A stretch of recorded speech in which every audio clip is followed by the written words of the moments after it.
Hi, and what I'd like to discuss in this vlog is the issue of item level. I talked about this in a response to what Blizzard said about the idea that item level is not at all an indicator of an upgrade of a piece of gear. In fact, you can have a piece of gear that is 30, 40, even 50 item levels higher than what you already have, and it's not an upgrade. So what I want to explore is why this is and what can be done about it.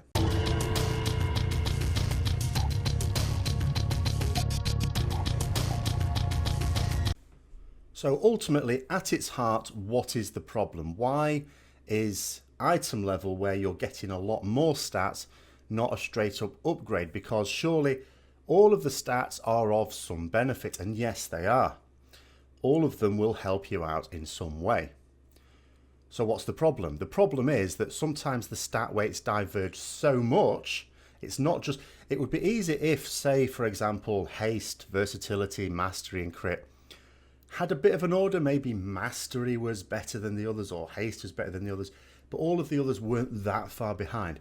In which case, higher item level would mean that it would still be an upgrade even if it had your worst stats on it, but that's not the case. And it's because the actual values of these stats is diverging a lot. And a problem like this is made worse by having more stats. In World of Warcraft, we have our primary stat, strength, agility, intellect, as well as 4 secondary stats. Now, this has been simplified a little. We had an extra one, multi-strike, before, and we've had other tanking related ones as well, such as bonus armor, spirit for healers as well, to muddy the waters. You could argue it's a simpler, more streamlined system, and yet the situation is far, far worse. So what can be done about it? We could go down the route like in Star Wars The Old Republic, where what they did was completely simplify it down to the point where they only really have a couple of stats that you need to worry about. That simplifies it a lot more. It makes it a lot easier to balance and to keep those two the same. Because you've got to remember, it's one thing trying to tune those stats to be the same, but then they diverge again in a different situation. For example, all of these secondary stats, the reason why it's so good to have them, and the reason why a lot of people would be disappointed if, say, we just got rid of them all and just had a raw stat called power, because these stats, the secondary stats, often interact with abilities. Not all the time, but sometimes they interact, such as mage and warriors getting some interaction with crit, as an example. A lot of people describe versatility as a bit of a boring stat because it doesn't really do anything. It buffs your overall damage. It increases your ability to take damage because it reduces damage taken. It just does what it says on the tin. There's no interactivity with any abilities for any class or any spec. Mastery is different for each class and spec. It does different things. For some classes and spec, it's quite useful. For some, it's not that useful at all. They don't really worry about it. Haste reduces cooldowns on things. So if you're a cooldown based spec, such as a caster, or I play Retribution Paladin, then haste has a very obvious benefit to us. Whereas if you're someone who's like a melee, where auto attacks can proc something, then again haste is going to be useful for that. So all of these stats, exception of versatility, they have some interactivity at some level, so people would be disappointed to lose them. Now, in terms of thinking about the answer to this, we have to think it through logically. So the problem is caused by the fact that the secondary stats in particular diverge in value. So can Blizzard just keep tweaking the amount we get from them? Surely that would be simple. So instead of, say, 300 points in a particular stat giving us 1%, maybe they tweak it so if it's falling behind, they increase it or they reduce it. Wouldn't that solve the problem? That's easy. Surely that's a tuning knob. Just adjust it. The problem comes that stat weights are... I mean, a lot of people ask for stat weights, and I'm going to tackle this specifically for Retribution Paladins again. I did a video on it last week, and again, I feel I need to do something to follow that up. But it's the same for all classes. There is no set of stat weights that will just cover you come what may, because the relative values of those abilities will change. First of all, according to what abilities you use, and that might be based on what talents you've taken or what type of fight. What type of fight are you doing? Is it an uninterrupted single target funnel the boss? Or Is it like trash? I mean, Mythic Plus dungeons are a thing. Being able to do lots of cleave on the move is very important for these competitive Mythic Plus dungeons. Even in a raid, you might have to regularly move, switch between targets. You might be bursting down ads that have very little health, such as on Il'gynoth with the Ikers or the Tentacles. There might be a lot of that. All these different modes of a fight, and Emerald Nightmare is a really good example, because what have you got? You've got Nethendra, where it is single target, but there might have to be a lot of movement at certain parts of it. You've got Ursoc, which is single target, not very much movement. Yes, you've got to move a little bit, or if you get the target for the charge, you've got to move. But for most people, very little movement. It's just little steps. But other than that, single target focus. You've got the Dragons of Nightmare, where you're switching between single target focused and AoE, perhaps with some crowd control in there as well. Il'gynoth itself, it's short bursts, short single target bursts, maybe a little bit of cleave if there's priority targets close together. Then into the heart itself, bursting single target in a relatively short period. What have we missed out there? We've got Elaretha Renferol, where you've got, again, these periods of single target burst and then having to move out and move quickly back in again. You've got Cenarius, where again it's single target but in short bursts, and then you're having to move to take ads on. You might have some AoE to do, you might have some 2-target cleave in there. Xavier, similar sort of thing, between single target, 2-target cleave. Might be a lot of movement in there for you, even though the raid largely stacks up. Depends whether you get the dream or not. Depends whenabouts you get the dream. So there's a lot of different types of fight, and whether you know it or not, every time you change the style of DPS you're doing, if thinking about DPS, because this applies just as well to tanks and healers, you're changing the relative value of your stats. So for some content, actually you want more haste. For some, actually maybe you've got a little bit too much. Same with crit, same with mastery. Depends on the talents you're taking, because that changes from, you know that different fights are different because you use different talents for them. That dungeons are different to raids because you use different talents for them. So we can't expect Blizzard just to keep tuning them so that all those 4 secondary stats stay pretty close, even if one snicks its little head above and one falls a little bit behind. It's not reasonable to ask them to do that, unless they make all fights the same, single target patchwork type bosses. Who wants that? No one. So then we have to think what else can be done about it. In order for item level to be a good indicator, what we want is to move to a position whereby if it's an item level increase by, say, 5 item levels, it's definitely an upgrade. We're not worried about 1 or 2, something like that. If it's 5 item levels higher, maybe unless there's a socket, maybe you say a socket is worth, say, however many item levels, 5 or something.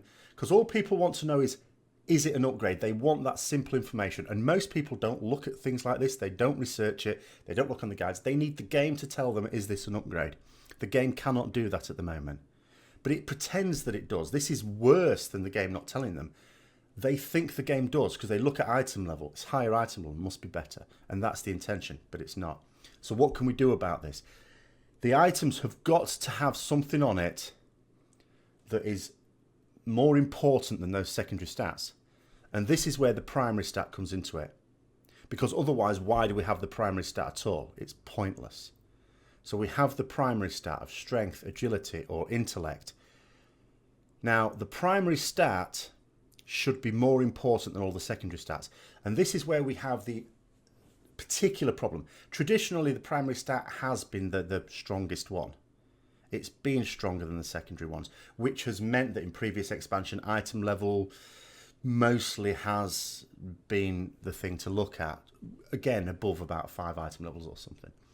The reason why there's just this so massive a gap now, the point where people are getting legendaries and going, can't wear it because it's not as good as my 850 piece, is because primary stats for everyone are not at the strongest stat. For me at the moment, if I were to sim my stat weights, which I do regularly, strength is not my strongest stat. It's strong. It's not weak. It's not falling behind. But it's not my strongest. And I'm not in as bad a situation as some specs. For example, Retribution Paladins, it's not as bad as for some. But even I turn down 30 or 40 item level upgrades, or have done at any rate.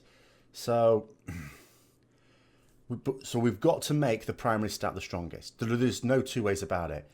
for every class and for every spec, you've got to make the primary stat not just the strongest, but so much ahead of the secondary stats that if it is a 5 item level upgrade, even if you've got your 2 worst secondary stats on it, it's still an upgrade, because people need that simple message. People need to know quite simply whether it's an upgrade or not.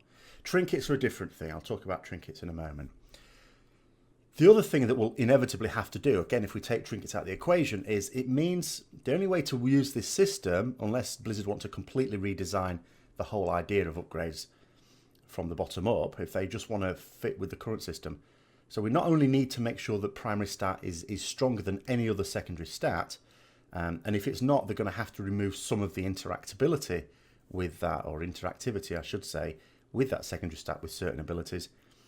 You've got to put it on all the pieces. Again, not necessarily trinkets, separate thing. But they've taken it off rings and necks. And surprise, surprise, rings and necks are the pieces where you are least likely to wear your legendary if you get it, even if it's an item level upgrade. And that is because it doesn't have that primary stat on it. It's got stamina, and it's got secondary stats. And if it's a legendary, it's got the legendary effect. But it doesn't even have to be a legendary. I've got an 855 ring on. I have 880 rings, a couple of them. Neither of them are an upgrade. I've got one with a socket. I've got an 875 with a socket. Not an upgrade. That's 20 to 25 item levels upgrade, including with a socket on one piece. And it's still not an upgrade over my 855 piece.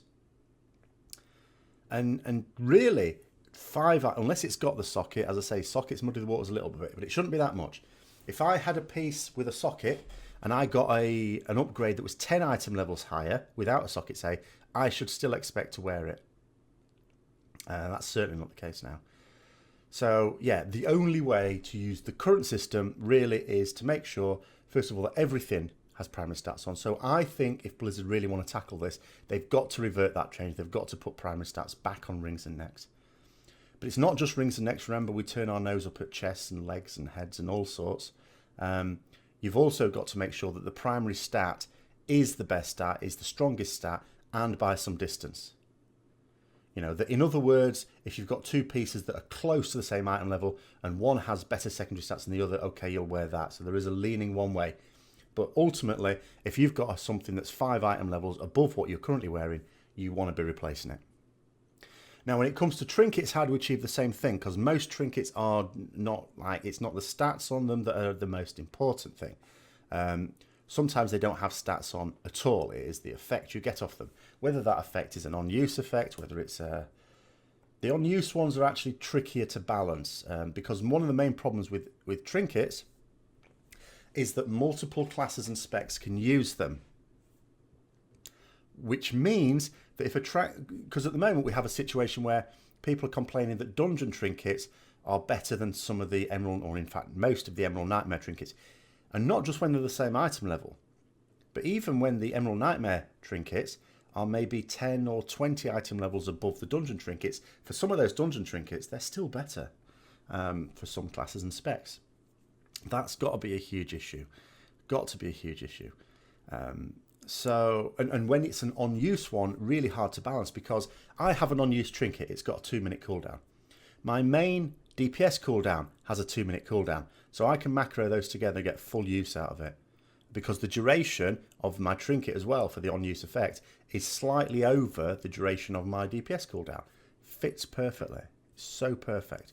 Macro them together. Whereas if I had, say, 1-minute cooldown, such as Frost Death Knight, or I had 3-minute cooldown, such as whatever type of rogue has 3-minute cooldown, combat possibly, I don't know. Someone's bound to have a 3-minute cooldown. Or Havoc Demon Hunter, even with their traits, got 4-minute cooldown, wouldn't work as well for them. Still, you know, be okay. I mean, the 3-minute one is more awkward. But, you know, 4 minutes, 1 minute's sort of okay. You can use it every second one on the 1 minute, and you can use the trinket you can use a trinket in between uses of your main cooldown as well. But it's more useful for me because it exactly aligns. Every time I've got my DPS cooldown going, I've got that trinket going, which makes it very, very difficult to tune. But even ones that are proc-based, say, again, some classes might get more procs out of them than another. even when you normalise the procs and make it sort of like a proc per minute thing, you still might get more benefit if it interacts. If the proc effect interacts with something you've got, if it interacts with your mastery, say. So the trinkets are a bit more difficult, but I think the way to probably tackle that is to make sure that the dungeon trinkets are much simpler in nature. You know, I'm not saying make them stat sticks. It could be world quest stuff, stat sticks. Dungeon, maybe you make them simple, proc, you know, like chance on hit with a certain proc per minute to increase your primary stat by a certain amount, or maybe your secondary stat by a certain amount, and that's it. Make it simple. And then for the more complex and potentially powerful trinkets, keep those for the raids.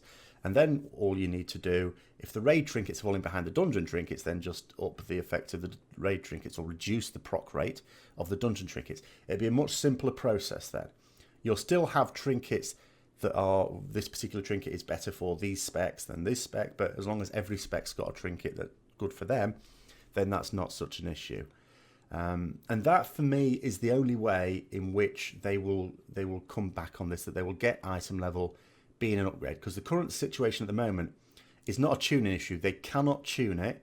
They certainly can't tune the items so that item level does become king again. It does require that they deliberately make... This is why I don't think it will be done in Legion. I think we're stuck with this in Legion because I think it's going to have some changes to classes as well. The way the classes work, the way they interact with some of these secondary stats has got to change as part of that process. As part of that process of making sure that your primary stat is your king of all stats, the absolute, not just the best, but the king of all stats. That's the only way to do it. And to make sure primary stats are on every non-trinket piece of gear. So anyway, that's what my thoughts are. If you can see holes in those thoughts, then by all means comment below if you agree or disagree. If you strongly agree, maybe you'd even like to post it on the US forums, because I think this is a really key issue. I am going to be finding myself increasingly having to address the issue of stat weights on a regular basis, I feel, because there's a lot of problems with it, with people not really getting it, not really understanding my upgrades.